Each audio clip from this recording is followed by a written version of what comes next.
السلام علیکم ورحمۃ اللہ وبرکاتہ. الحمد للہ رب العالمین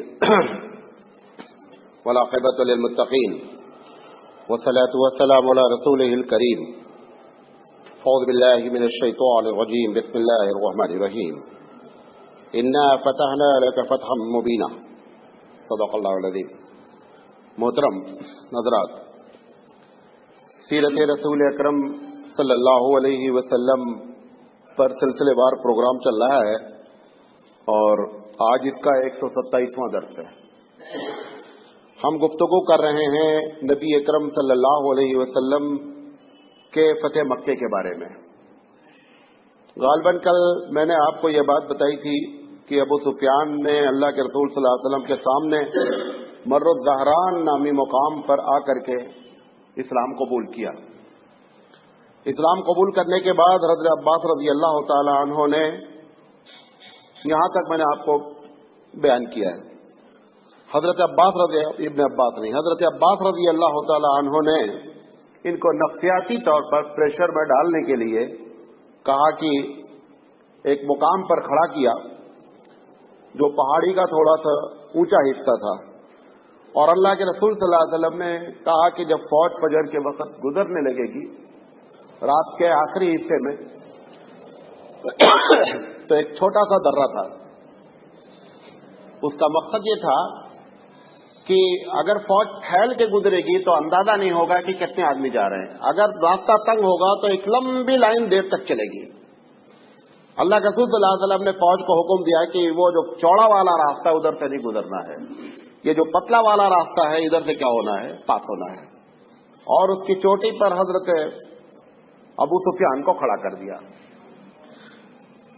اب جب لشکر شروع ہوا چلنا تو عباس رضی اللہ تعالیٰ عنہ بھی کھڑے ہیں اور بغل میں ابو سفیان بھی کھڑے ہیں. تو ابو سفیان پوچھتے ہیں یہ کون لوگ ہیں؟ عباس رضی اللہ تعالیٰ کہتے ہیں یہ فلاں قبیلہ ہے. اللہ کے رسول نے کیا کیا تھا کہ ایک ایک قبیلے کا ایک ایک فلیگ دے دیا تھا اور وہ اس کو کمانڈنگ کر رہے تھے. عموماً زیادہ تر لوگوں کے ساتھ 300 400 500 کا ایک ایک دستہ تھا. یہ جاتے رہے گزرتے رہے. تو ابو سفیان نے کہا کہ تمہارے بھتیجے کی بادشاہ تو بہت بڑی ہو گئی ہے. تو عباس رضی اللہ تعالیٰ عنہ نے کہا کہ یہ بادشاہت نہیں ہے، یہ نبوت ہے. یہ بادشاہت نہیں ہے، یہ نبوت ہے. مطلب ان کو بتانا یہ چاہتے تھے کہ اتنے مختصر اور عرصے میں بادشاہت نہیں قائم ہوتی ہے. یہ نبوت کی برکت ہے کہ آدمی جو ہے وہ ٹوٹل جو ہے وہ یہ جو کیا کہتے ہیں فتح مکہ ہوئی ہے سن 8 ہجری میں ہوئی ہے. 13 اور 7 20 اور 21 سال کے عرصے میں اس ملک اور اس علاقے میں داخل ہونا جہاں ان کے اپنے باپ کی پراپرٹی پر قبضہ کرنے کا بھی اختیار نہیں تھا، اور چھپ کر کے اللہ کے رسول صلی اللہ علیہ وسلم کو مکے سے بھاگنا پڑا تھا. 21 سال کے عرصے میں اتنا بڑا پاسا پلٹا کہ آج اللہ کے رسول صلی اللہ علیہ وسلم جو ہے وہ فاتح کی حیثیت سے داخل ہو رہے ہیں. تو انہوں نے کہا اس کو بادشاہت نہیں کہو، یہ نبوت کی کیا ہے کرامت ہے. گزرتے گزرتے خالد بن ولید کا دستہ آیا. خالد بن ولید کے ساتھ 900 آدمی تھے. پوچھا یہ کون ہے؟ کہا یہ خالد بن ولید ہے. سیف من سیوف اللہ، اللہ کی تلواروں میں سے ایک تلوار ہے. یہ دیکھ کر کے بہت دنگ ہوئے کہ یہی خالد ہے جس نے جنگ احد میں ہمارے سپورٹ میں لے کر کے اتنا بڑا کارنامہ کیا تھا، اور آج جو ہے وہ اسلام کا پرچم لیے ہوئے آگے بڑھ رہے ہیں. اس کے تھوڑی دیر کے بعد بہت سے قبیلے گزرے. اب اہم جو اللہ کے رسول صلی اللہ علیہ وسلم کا جو دستہ تھا وہ سب سے پیچھے تھا. تو اس دستے کے ساتھ مہاجرین تھے اور انصار تھے.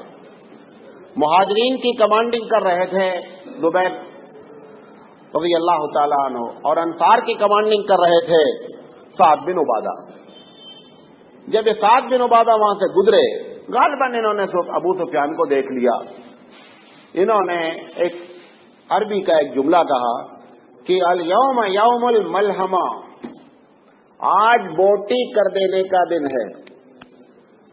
یہ جملہ انہوں نے بولا، زور سے نعرہ مارا کہ الیوم یوم الملحمہ الیوم تستحل القعبہ، اور آج حرم کے اندر ساری چیزیں حلال ہوں گی۔ یہ نعرہ مارا تو ابو سفیان لرز گیا، اس کو یہ خطرہ ہوا کہ شاید اللہ کے رسول نے ان کو اختیار دیا ہے کہ مکے میں داخل ہونے کے بعد قتل عام کرو۔ عباس رضی اللہ تعالی عنہ سے پوچھا کہ کیا سعد بن عبادہ کو یہ اللہ کے رسول نے رائٹ دیا ہے کہ مکے میں جا کر کے ہمارے خاندان والوں کو قتل کر دیں گے؟ اتنے میں اللہ کے رسول آ گئے۔ حضرت اسامہ جو حضور صلی اللہ علیہ وسلم کے زید کے لڑکے تھے وہ پیچھے بیٹھے ہوئے تھے۔ نبی کریم صلی اللہ علیہ وسلم سے انہیں پوچھا، اللہ کے رسول کیا آپ نے سعد کو یہ اجازت دیا ہے؟ وہ کہہ رہے ہیں الیوم یوم الملحمہ، آج بوٹی ٹکا کر دینے کا دن ہے۔ حضور صلی اللہ علیہ وسلم نے کہا کہ سعد جھوٹ بول رہے ہیں، حدیث میں آتا ہے کذب الفاظ، سعد نے جھوٹ بات کہی، میں نے یہ قطعی نہیں کہا ہے۔ انہوں نے کہا نہیں، آج الیوم یوم المرحمہ، آج شفقت کا دن ہوگا۔ انہوں نے ملحمہ کہا تھا، لحمن کہتے ہیں گوشت کو، اور ملحمہ کہتے ہیں جہاں پر بوٹی ٹکے کیے جائیں، سلاٹر ہاؤس جسے آپ کہتے ہیں اس کو ملحمہ کہتے ہیں۔ اللہ کے رسول نے اسی لفظ سے ایک بہترین لفظ بتایا، الیوم یوم المرحمہ، آج شفقت کا دن ہوگا۔ اور حضرت صاحب سے کہا کہ جھنڈا واپس کرو، یعنی اللہ کے رسول کو بہت زیادہ جو ہے اس پر ہوا ناراضگی کہ تم نے یہ جملہ کیسے کہا جھنڈا واپس کرو۔ ان کے لڑکے کو جھنڈا دیا۔ اچھا، اب واپس لینا بھی بہت بڑی ان کی یعنی گویا کی بدعتی کی بات ہے، لیکن ایسا نفسیاتی علاج اللہ کے رسول، فوراً ان کے بیٹے کو جھنڈا پکڑا دیا۔ تو ادھر جو معاملہ گھٹا تھا ادھر کیا ہو گیا؟ بیلنس ہو گیا۔ بہرحال ابو سفیان، اب یہ تو دھیرے دھیرے کافرہ چل رہا تھا، جب یہ درے سے آخری اللہ کے رسول کا دستہ گزر گیا تو ابو سفیان جلدی جلدی مکے پہنچے۔ مکے میں پہنچ کر کے انہوں نے سارے لوگوں کو اکٹھا کیا۔ انہوں نے کہا دیکھو، آپ لوگوں کو بہت ہی واضح انداز میں بات کرنا چاہ رہا ہوں، بہتر یہ ہے کہ نبی کریم صلی اللہ علیہ وسلم ابھی کچھ دیر میں پہنچنے والے ہیں، اس کے پہلے پہلے سب لوگ سرنڈر ہو جاؤ، ہتھیار ڈال دو، اور کوئی بچے گا نہیں۔ اگر کسی نے شرارت کی تو کوئی بچے گا نہیں۔ یہ اعلان کر ہی رہے تھے کہ وہ ہند آ گئی، ان کی بیوی کہہ رہی پبلک سے یہ سٹیا گیا ہے، یہ بوڑھا ہے، اس کو کچھ عقل نہیں کام کر رہی ہے، اس کی باتیں نہیں سنو، پاگل ہو گیا ہے۔ سفیان نے کہا دیکھو اس عورت کے چکر میں نہیں آؤ، سب مارے جاؤ گے، جو بات کہہ رہا ہوں اس کو سن لو، اور جا کر کے اپنے اپنے دروازے بند کر لو، یا بیت اللہ میں داخل ہو جاؤ یا میرے گھر میں آ جاؤ، ورنہ کوئی بچے گا نہیں۔ اب کی جو بیوی تھی اسے کہا ہندا اگر تو اپنی جان چاہتی ہے تو جا کر کے گھر میں بیٹھ جا، ورنہ تیری بھی خیریت نہیں آج۔ بہرحال جب دوبارہ انہوں نے گیر میں لیا تب لوگوں کے سمجھ میں آیا ایک بہت بڑا طبقہ 90% طبقہ اپنے گھروں میں چلا گیا اور لوگوں نے اپنے دروازے بند کر لیے۔ اب اللہ کے رسول صلی اللہ علیہ وسلم کی جو فوج تھی ان کو ہدایت دی گئی تھی کہ آپ مکے میں کس کس جانب سے داخل ہوں گے۔ اتنا سب ہونے کے باوجود احتیاط کا پورا پہلو برقرار رکھا جا رہا ہے کہ ہمارے لوگوں کا نقصان کسی طرح ہونا نہیں چاہیے، اور اللہ کے رسول خود بھی چاہ رہے ہیں کہ میں تلوار نہیں نکالوں، ہمارے ساتھ جو دستہ ہے وہ تلوار نہیں نکالے اور مکہ کسی طرح فتح ہو جائے۔ خالد بن ولید کو کہا کہ تم فلاں راستے سے آؤ گے، زبیر بن عوام سے کہا کہ تم فلاں راستے سے آؤ گے، سعد کے بیٹے سے کہا تم فلاں راستے سے آؤ گے۔ سعد کے بیٹے اور زبیر جس راستے سے آئے اس پر کوئی چھیڑخانی نہیں ہوئی اور یہ لوگ سیدھے حرم تک آ گئے۔ خالد بن ولید جس راستے سے آ رہے تھے ادھر 3 لوگ جو ہے ان کی کمانڈنگ میں کچھ بدماش قسم کے لوگوں کو اکٹھا کر دیا گیا تھا۔ وہ صفوان بن امیہ تھے اور ابو جہل کے لڑکے اکرمہ تھے۔ ان لوگوں نے کیا کیا کہ گھات لگا کر کے خالد بن ولید کو خاص ہدایت دی تھی، خالد بن ولید تلوار نیام میں رہنی چاہیے۔ انہیں معلوم تھا کہ اگر اس کی تلوار نکل آئے تو معاملہ بہت ٹیڑھا ہو جائے گا۔ کہا خالد بن ولید تلوار تمہارے نیام میں رہنی چاہیے، جب تک تم نہ دیکھ لینا کہ تمہاری جان خطرے میں ہے اور مسلمانوں کی جان خطرے میں ہے اس وقت تک تلوار نکالنا نہیں تم۔ خالد بن ولید آگے بڑھے، ان لوگوں نے حملہ کر دیا۔ خالد بن ولید نے کہا دیکھو تلوار نیام میں ہے، ہم کو نکالنے پر مجبور نہیں کرو۔ اب وہ تو اپنے ذام میں ہیں، انہوں نے جو ہے وہ تلوار نکال لی اور نکالنے کے بعد مسلمانوں پر حملہ شروع کر دیا۔ خالد بن ولید نے جب تلوار اٹھائی 14-15 کو ایک ساتھ 14-15 ڈھیر ہوئے تھے کہ ان کی پوری جو ہے ہوا اکھڑ گئی اور بھاگے۔ اللہ کے رسول تب تک آپ حرم کے قریب آ چکے تھے تو دیکھا خالد بن ولید کی جانب سے تلواریں چمک رہی ہیں۔ کہا کیا معاملہ ہے؟ کیوں یہ لوگ کیا سمجھے جیسے ہم امن سے داخل ہو گئے، ایسے ہی سارے راستے کیا ہے امن سے ہیں۔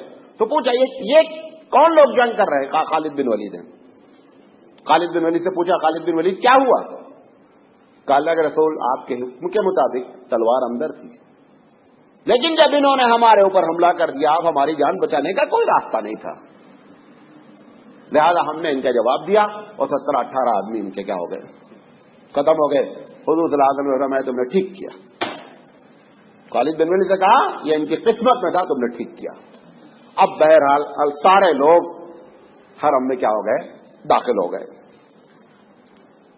اس کے بعد نبی کریم صلی اللہ علیہ وسلم جب حرم میں داخل ہو رہے تھے، دیکھیے ہوتا نا کہ کالر جھاڑتے ہوئے کہ صاحب آج ہم فتح کا جشن منا رہے ہیں۔ بخاری کی روایت ہے کہ اللہ کے رسول صلی اللہ علیہ وسلم اپنے رب کی حمد کرتے ہوئے قرآن کریم کی آیت کی تلاوت کرتے ہوئے انا فتحنا لک فتحا مبینا پڑھتے ہوئے اتنا اپنے سر کو جھکائے جا رہے ہیں کہ پیشانی جو ہے وہ اونٹ کی جو لکڑی ہوتی ہے جس کے اوپر بیٹھتے ہیں اس پر پیشانی ٹکی جا رہی ہے کہ کہیں کسی جانب سے یہ نہیں معلوم ہونا چاہیے کہ میں نے یہ تیر مارا ہے، یہ ہمارے رب کا فضل ہے، اس کا احسان ہے کہ اتنے حالات خراب ہونے کے باوجود اس نے چٹکی بجاتے ہوئے مکے کو کیا کر دیا، فتح کر دیا۔ اللہ کے رسول صلی اللہ علیہ وسلم داخل ہوئے۔ نبی کریم صلی اللہ علیہ وسلم نے اس کے بعد سب سے پہلے ام ہانی رضی اللہ تعالی فوج کو اکٹھا کر لیا۔ آپ نے جو ہے وہ جا کر کے ام ہانی جو ہے وہ حضرت علی رضی اللہ تعالیٰ عنہ کی سگی بہن ہے، نبی کریم صلی اللہ علیہ وسلم کی چچازاد بہن ہے، اور آپ کو معلوم ہے انہی کے گھر سے معراج ہوئی تھی۔ ام ہانی رضی اللہ تعالیٰ عنہ کے گھر گئے، وہاں جا کر کے آپ نے غسل کیا، غسل کرنے کے بعد آپ نے کپڑے بدلے، وہاں سے نکل کر کے آئے اور آپ نے طواف کیا۔ طواف کرنے کے بعد یہ تقریباً 20 رمضان تھا، یہ ساری کارروائی میں وہاں سے رات میں نکلے ہیں، فجر کے بعد یہاں پہنچے ہیں، 12 بجے تک سب معاملہ ٹھنڈا ہو گیا۔ 6-7 گھنٹے کی ٹوٹل کارروائی میں سارے لوگ اپنی جگہ پر خاموش ہو گئے۔ نبی کریم صلی اللہ علیہ وسلم مسجد حرام میں داخل ہوئے تو دیکھا پورا حرم جو ہے وہ بتوں سے بھرا ہوا ہے۔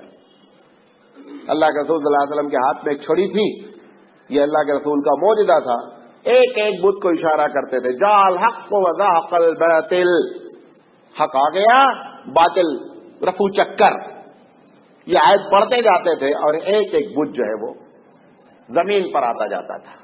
کسی بت کو اللہ کے رسول نے ہاتھ سے نہیں گرایا، صرف اشارہ کرتے تھے، وہ بت نیچے ہوتا تھا۔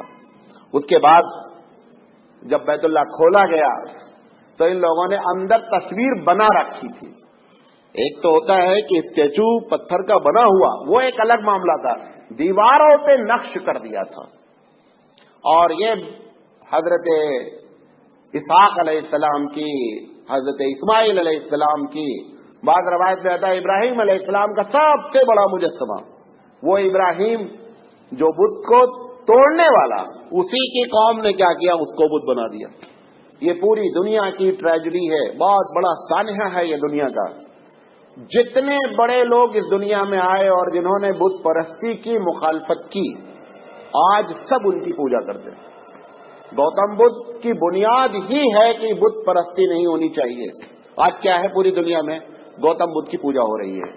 کبیر ہندی کا شاعر بہت مخالف بت پرستی کا، آج جو کبیر پنتھی لوگ ہیں سارے کے سارے کبیر ہی کی پوجا کر رہے ہیں۔ وہ چھوڑو، یہ امت محمدی صلی اللہ علیہ وسلم، ابھی کل ایک صاحب بتا رہے تھے، ایک جمعہ میں ایک صاحب نے تقریر کی، جناب اللہ کے رسول صلی اللہ علیہ وسلم صافہ باندھ رہے تھے، جبریل علیہ السلام آئے جبریل علیہ السلام نے اللہ کے رسول سے کہا کہ میں خدا کو دیکھنا چاہتا ہوں. جبریل نے اپیل کی. انہوں نے کہا جاؤ اور وہاں خدا کو دیکھو. محمد صلی اللہ علیہ وسلم کے حکم سے گئے تو وہاں دیکھا تو وہاں پر بھی خدا بھی صافہ باندھ رہا ہے اور وہی شکل یہاں ہے جو وہاں شکل ہے. یہ سارا کہنے کا مطلب یہ ہے کہ جو محمد صلی اللہ علیہ وسلم ہے وہی خدا ہیں. تو ایسا نہیں ہے, ہمارے یہاں بھی یہ کنفیوز کر کے, اور ابھی جب دن اور خراب آنے ہیں. یہ تو بس اللہ کا فضل ہے کہ ہمارے نبیوں کی تصویریں ہمارے ہاتھ میں نہیں ہیں, ورنہ ٹوٹلی ارے ان کے پیر کے جو چپل کا فوٹو کاپی کی, زیرکس کاپی کی, پرنٹنگ کی فوٹو کاپی سب جیب میں رکھ کے گھوم رہے. ایک بڑا طبقہ جیب میں رکھا گھوم رہا ہے فوٹو کاپی کر کے. اللہ کے رسول صلی اللہ علیہ وسلم کی پوری زندگی توحید پر گزری ہے. اگر کسی مسلمان کو یہ دولت نصیب ہے تو وہ امریکہ کے پریزیڈنٹ سے بھی افضل ہے. بتا دیں آپ کو, اگر کسی کو توحید کی دولت نصیب ہے تو وہ دنیا کا سب سے مالدار شخص ہے, سب سے مالدار شخص ہے. لہذا یہ جو حالات ہوئے, اللہ کے رسول صلی اللہ علیہ وسلم نے جب دیکھا کہ یہاں ان کی تصویر لگی ہے تو آپ کو بڑا افسوس ہوا. کہا زندگی پر انہوں نے ہجرت کی, آگ میں ڈالے گئے اسی چکر میں کہ ہم بت کی پوجا نہیں کرتے ہیں, اور نتیجہ انہی کو بت بنا دیا گیا ہے. خیر, وہ تصویروں کو کاٹا گیا جو دیواروں میں نقش تھی. اللہ کے رسول نے زمزم منگایا, زمزم سے دھلا گیا, اور دھلنے کے بعد بہرحال اللہ کے رسول صلی اللہ علیہ وسلم نے وہاں نماز پڑھی. الگ الگ روایتیں ہیں, بہرحال نماز پڑھی. پھر اللہ کے رسول صلی اللہ علیہ وسلم نے خطبہ دیا, تقریر کی. تقریر میں جو اہم باتیں بیان کی وہ آپ کے سامنے رکھتا ہوں. اللہ کے رسول صلی اللہ علیہ وسلم نے سب سے پہلے توحید کا ذکر کیا کہ دیکھو یہ مرکز ہے, یہ توحید کا مرکز ہے, اور اگر یہاں پر بھی توحید اب نہیں دل میں داخل ہوئی تو کبھی زندگی میں کسی کو توحید نصیب نہیں ہوگی. یہ بات آپ کو بھی بتا رہا ہوں. جتنے لوگ حج کرنے جاتے ہیں, اگر وہاں سے بھی, کیونکہ حج ایک ایسی عبادت ہے جو شرک کے زنگ کو دھلتی ہے, اگر شرک کا زنگ وہاں بھی لگا رہ گیا تو اب یہاں آپ جتنا روزہ نماز کرنا چاہیں کبھی بھی آپ شرک سے بچ نہیں سکتے. اللہ کے رسول صلی اللہ علیہ وسلم نے توحید, پھر اس کے بعد اللہ کا شکر ادا کیا کہ پروردگار عالم نے اس شہر میں بغیر ایک بڑے خون خرابے کے ہم کو اللہ تعالیٰ نے فتح نصیب کی. اور تم سب لوگوں کو معلوم ہونا چاہیے کہ جتنے بت تھے سب باطل ہیں. ایک ہی رب ذوالجلال ہے, ایک ہی طاقت والا ہے جو ساری دنیا کو اپنے اشارے سے کیا کرتا ہے, چلاتا ہے. اس کے بعد اللہ کے رسول صلی اللہ علیہ وسلم نے فرمایا, کچھ احکام جاری کیے, اس میں سے بیسک احکام میں یہ فرمایا کہ جو لوگ اس کے پہلے جتنے تمہارے دعوے قتل کے ہیں, بدلے کے ہیں, آج سے سب ختم. آج سے سب ختم کہ فلاں جنگ میں فلاں نے مارا, فلاں جنگ میں ہمارے باپ کو مارا, دادا کو مارا. آج سے ساری چیزیں ختم ہیں. لیکن اگر اس کے بعد کسی نے قتل کیا اور جان بوجھ کر کیا تو قصاص ہے, بدلہ ہے, قتل کا بدلہ قتل ہے. اور اگر انجانے میں ہوا تو ایسی شکل میں جو ہے وہ دیت ہے, 100 اونٹ بلڈ منی. پھر آپ نے فرمایا کہ اے قریش غور سے سن لو, قریش کی بنیاد پر فضیلت نہیں ہے. کلکم من آدم و آدم من تراب, کہ ہر شخص آدم کی اولاد ہے اور آدم مٹی سے پیدا ہوئے ہیں, اور مٹی کا کام تواضع ہے. آپ مٹی اڑائیں نیچے آئے گی. آگ کا کام تکبر ہے, آگ جلائیں گے اوپر جائے گی. لہذا ہمیشہ شیطان تکبر کرتا ہے, ہمیشہ شیطان غلطی نہ کرنے کے باوجود اپنی ناک پہ اونچی رکھتا ہے. یہ انسان کی شان ہے کہ غلطی کرے, ہو جائے غلطی. ہم پیدا ہیں اس مٹی سے جو نیچے آتی ہے, اپنے آپ کو سرنڈر کر دیں. بہت واضح انداز میں قریش کو میسج پاس کیا اللہ کے رسول نے کہ قریش کی بنیاد پر کوئی فیصلہ نہیں ہوگا. ان اکرمکم عند اللہ اتقاکم, جو اللہ کے نزدیک اللہ کا خوف رکھتا ہے وہی اللہ کے نزدیک سب سے بزرگ آدمی ہے.